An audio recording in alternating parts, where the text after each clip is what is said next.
Well, well, well. Look who it is. Before we can get started today, we have to do a little dynamic warm up. So when we do our dynamic warm up, the first thing we're going to start with is our knee hugs.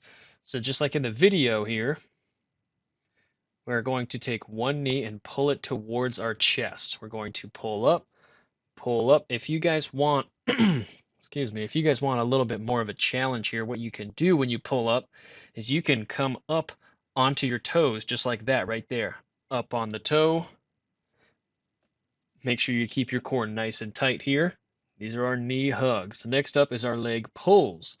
We're going to be pulling the leg back on the same side and we're reaching with the opposite hand. So you can see right there, pull and reach with the opposite hand. Switching sides, we're going over to the other side. Little front view for you so you can see what I'm actually talking about. Pulling that opposite leg, reaching with the opposite arm. Super important that you reach opposite so you can get the full system working. This next one is a knee drive. We're simply driving this knee through, driving that knee up towards the sky.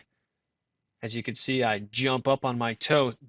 It's the same extension as the last one, just coming up on that toe makes things a little bit more challenging, opens things up. But as you can see on this side right here, you do it without jumping on that toe first. So you get a little warm. And then when you're ready, you come up onto the toe and drive up. Come up onto that toe at the same time when you are driving that knee up to the sky. Next one is a hip circle. So you're bringing your knee out in front of you, going around. Big key for this one is to make sure that you keep your hips square to the ground right there. No matter what you're doing, front or back, make sure that you are keeping those hips nice and square to the ground. Now you can see I'm going backwards here, front and back,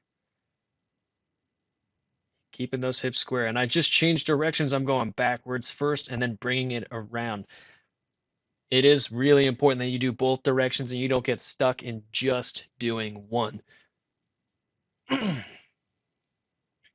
Next one is just mini jumps right here, just getting small little jumps up and down. You're just getting your ankles ready to go, your feet ready to go. After 10 on both legs, you're doing 10 on individual legs, one at a time. Left, right, left, whatever you guys are into. Not super high, you're just doing it. This next one is similar to the knee drive, but you are coming up into the sky. They are skips. If you want to do it like I just did, you can do it that way, or you can do it the traditional way right here. 10 total. Moving on to the next thing. We have tiptoe walking. Pretending you're in high heels, pretending you're about 1.5 inches, 2 inches taller, walking around for 10. This next one, duck walking, heel walks. Same thing, you're just walking around on your heels instead. Might be a little bit painful, so make sure you have a softer surface to do so, at least initially. This next one, you're getting into a lunge, and then you are reaching to your foot with the opposite hand. So right here we have our left foot coming forward. We're going to reach with our right hand, keeping that opposite arm up to the sky. If you notice, I'm looking back at it so you can see if it's vertical to where you are. It's just another quick, easy cue that you can do while you're in the moment. Next one is high knees. I'm doing it stationary just because I do not have a place to go. If you do, please do it. These next ones, heel kickers. Kick your heel to your backside. Again, you can do those stationary or moving. This next one is a dead bug. You're going to have your hands to the sky, your knees to the sky with your feet off the floor, and you are dropping opposite arm, opposite leg. Super critical that you have a flat back the whole time right there. If your low back comes off the ground, then stop. That is too low for you, and next time go a little bit lower. This is a really challenging one, so don't get frustrated if the first couple times you try this, that low back comes off the ground. Keep that core tight, and as you practice it, you will get better and better. This bird dog right here is just the opposite of that dead bug. We are again reaching in front behind us, opposite arm, opposite leg. Keeping that core tight, you want to avoid a huge slump in your back. Things should be really aligned here. Don't rush through these. These are not speed ones right here.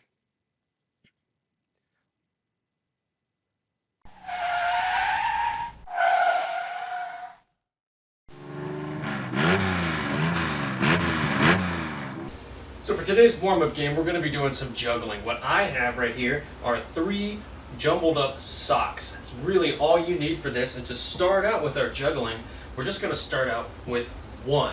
And we're going to throw it up, catch it with the other hand. Same thing, back and forth. I need you guys to do this with me for 20 tries. 2, 3, 6, 7, 8, 9, 10. Maybe you get a little creative with it. Maybe you do a spin move in there. Spin the other way. 6, 17, 18, 19, 20. Now that we've done 1 sock, we're going to graduate to 2 socks. Now this is going to be a little bit interesting because we have to throw at the same time and catch with different hands. So we're going to throw and catch. Throw and catch. Throw and catch. Maybe you go up and over. Ooh. Up and over. Up and over. Up, over. Up, over.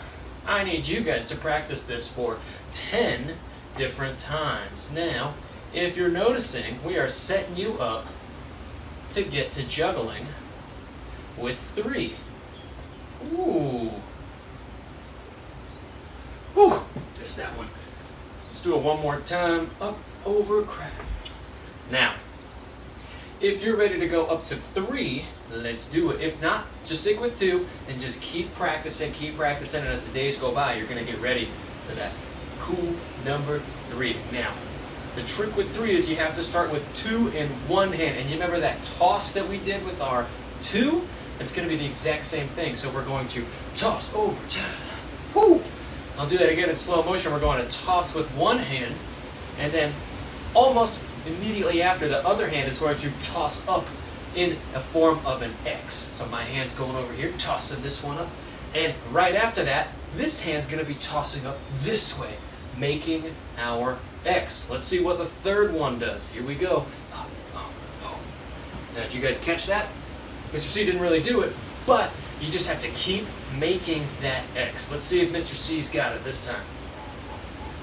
Ooh!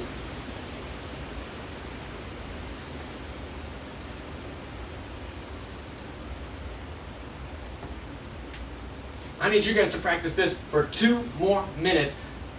Good luck, guys.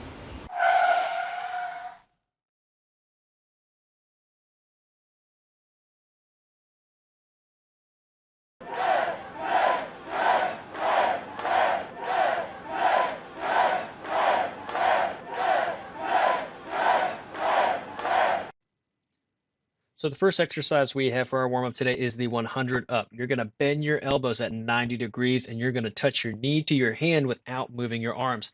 Each time you touch it, it's going to count as 1, and you guessed it, we're going to go all the way up to 100, just like we're doing right here, right now. All the way up to 100.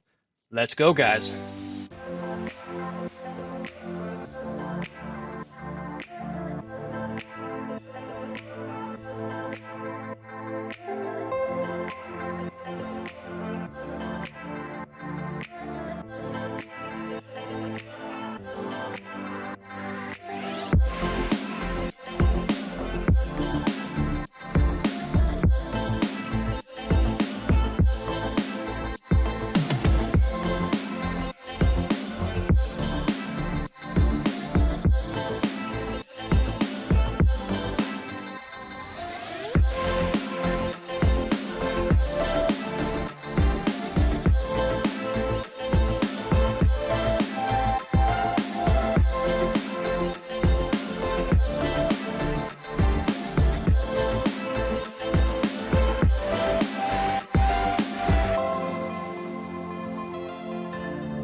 Ladies and gentlemen, boys and girls, welcome to the main event.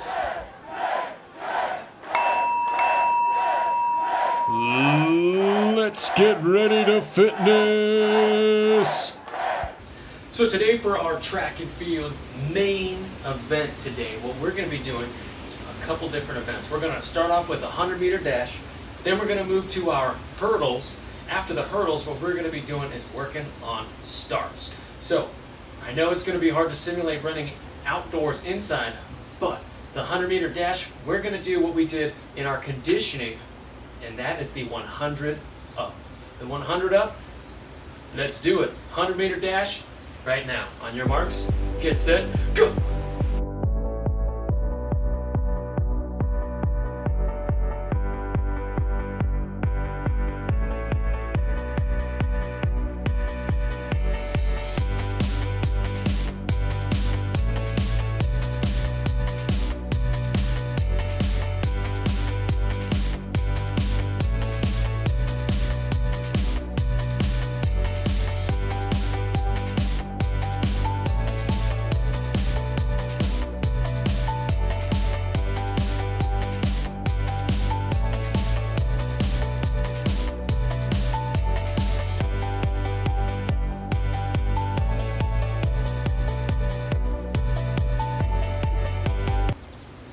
Next up is our hurdles.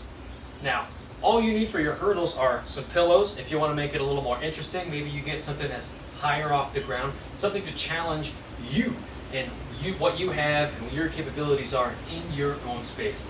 Now, for your hurdles, it's going to be a super simple race. You're going to start on one side, you're going to jump over the first hurdle, then you're going to jump over the second hurdle, as many hurdles as you have until the race is over. If you do not have a big space like Mr. C here, what you're going to do is you're going to race over them, and then you're going to race back, and that's going to be your race. I need you guys to get some pillows, or whatever you're using for your hurdles, and create your own hurdle course. Good luck, guys.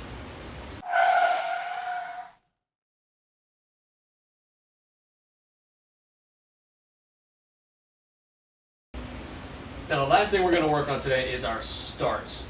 Everybody knows about all the other races, but a common thing that is often forgotten is the start.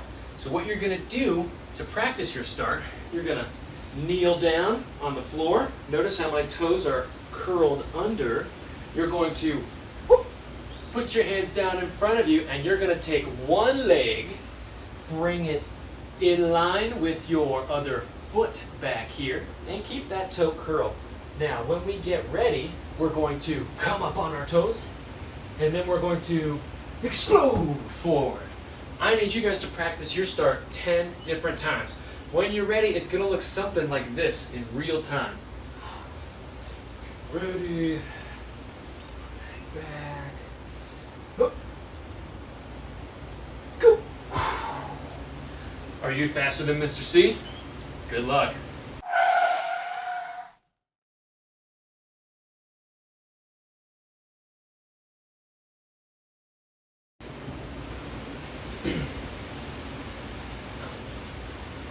Now that our day is over, there's one big piece to track and field that we haven't covered yet, and that is your flexibility. How flexible are you? Okay, now, since our day is over, now is our time to work on our static stretching. So we're gonna sit down, and the first thing we're gonna do is just sit nice and tall and lean forward. We're gonna hold a nice, comfortable stretch, nothing too crazy, for about 30 seconds here. Afterwards, you're going to feel nice and relaxed in your hamstrings, the back of your leg. And it's important to have this flexibility for track and field because you need it as a runner, as an athlete in general. That's about 30 seconds. Next one we're doing, we're bringing one leg up behind us, and we're pulling it back, and we're standing up and up nice and tall, and we are stretching our quad. Again, how long are we going to hold this for? That's right, 30 seconds.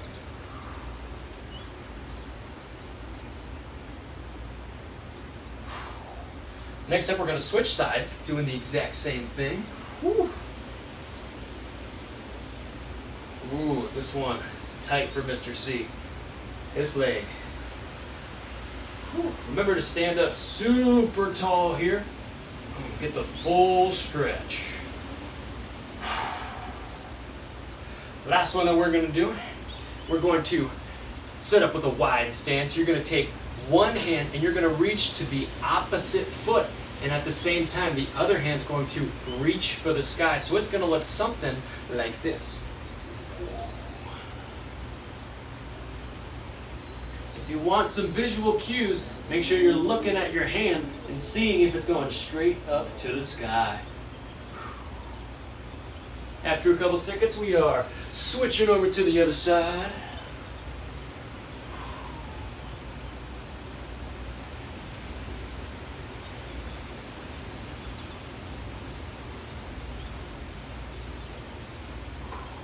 Okay, last one that we're going to do, we're actually going to go back on our knees. One foot's going to be out in front of us with a nice 90-degree bend in our knee. This is our hip flexor stretch. So what we're going to do is we're going to take our belt line, we're going to bring it towards our chin, we're going to tuck it up, then we're going to slide forward a little bit and activate our core. That's going to give us a nice hip stretch over here. Super important if you're running or moving a ton. And if you're sitting a ton and not getting active, this is going to tighten up and it's going to create all kinds of back issues. So we've done 15, 20 seconds on this time. You guessed it, time to switch to the last side. Same thing, bringing our belt line up to our chin. We are sliding forward just a little bit, keeping that core tight. You should feel it right in the front of that hip. We're only going to hold this for 15, 20 seconds, and you guys are out of here today.